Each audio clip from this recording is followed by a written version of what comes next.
पुणे के बाहरी इलाके में एक पुरानी एंटीक दुकान थी। धूल से ढका एक लकड़ी का डिब्बा वर्षों से वहीं पड़ा था। उसके अंदर एक कठपुतली थी। उसका चौड़ा, स्थिर और भयानक मुस्कान वाला चेहरा और उसकी आंखें एक अजीब चमक से भरी हुई। उसका नाम था तात्या विंचू, एक प्राचीन काल का श्रापित निर्माण। एक तूफानी रात रमेश नाम का एक संग्राहक उस दुकान में आया। उसे अजीब और दुर्लभ चीजें इकट्ठा करने का बहुत शौक था। जैसे ही उसकी नजर उस कठपुतली पर पड़ी, वह तुरंत मोहित हो गया। दुकान की बूढ़ी मालकिन ने उसे चेतावनी दी, कुछ भी ले जाओ, लेकिन इसे नहीं, यह अशुभ है। रमेश ने उसकी बात को मजाक समझा और कठपुतली खरीदकर अपने घर ले आया। उस रात बाहर तेज बारिश हो रही थी।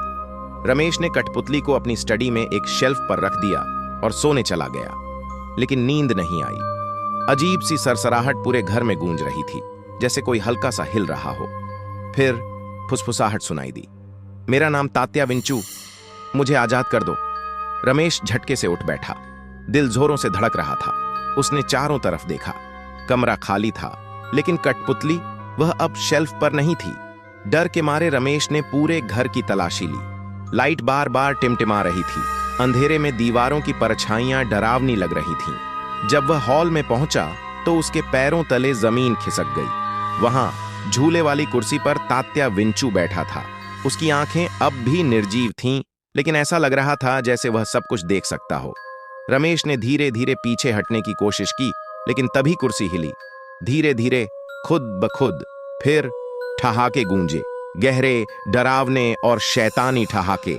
पूरी दीवारों में आवाजें गूंजने लगीं। हवा भारी हो गई, सांस लेना मुश्किल लगने लगा। तुम मुझे छोड़ नहीं सकते, अब खेलने का समय आ गया है।